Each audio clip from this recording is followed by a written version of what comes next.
Me zanima, kdo je danes vaš favorit med vsemi temi nominiranci? V bistvu sploh nimam favorita, tako da nisem niti spremljala, kdo točno je vse nominiran, tako da se pustim presenetiti. Zdaj danes tudi podeljujejo te Viktorje za posebne dosežke. Me zanima, kdo bi si ga pa po vašem tak sploh zaslužil, kaj je en tak poseben dosežek, veriden nagrade? Da lahko meni dali enkrat za spremembo, ne se heca. Zdaj se tudi pravim, naj bi si ga lahko delila. Ja, res je, ja, tako da. Ne vem, kdo ga bo dobil, ga bo verjetno dobil zato, ker si ga zasluži, tako da čestitke že vnaprej. Danes tudi vsi komplimenti za ta fantastičen videz. Me zanima, kdo ga je zakrivil, kdo je? Ja, to pa je bila Maja Ferme. Če bi še ona kaj povedala za obleko? Ja, seveda, tu delimo komplimente, navdušeni smo. Me zanima, odkot inspiracija? Ja, inspiracija mi je bila najprej sama Tadeja Tertner, njen karakter, ki je zelo ženstvena, je zelo sofisticirana in enostavno sem pač želela poudariti te njene ženstvene linije.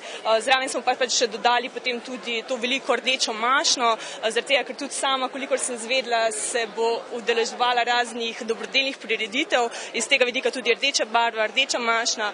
Uporabili smo pa seveda najbolj fine materiale, se pravi francosko svilo, prave kristale Steklarna Rogaška, tudi nakit ima unikaten, se pravi iz pravih kristalov in pa tudi tiaro danes nosi, ki smo jo oblikovali. Zelo veliko vredna zdaj s tem. Še več, ne? Kako pa kaj ocenjujete? To splošno stanje danes tukaj? Končno so gre za neko rdečo priprogo, za dogodek. Skušala bom biti čim manj kritična in čim bolj pozitivna. Dajte si duško. Tako bom rekla, da glede na to, da v Sloveniji nimamo veliko tovrstnih prireditev, bi si lahko ljudje več privoščili in bi se lahko vsaj enkrat v letu odeli res v večerne toalete. Če ni rdeče preproge, pa imamo odlično rdečo obleko, ne? Zelo rdečo in zelo odlično. Lep večer obema, hvala.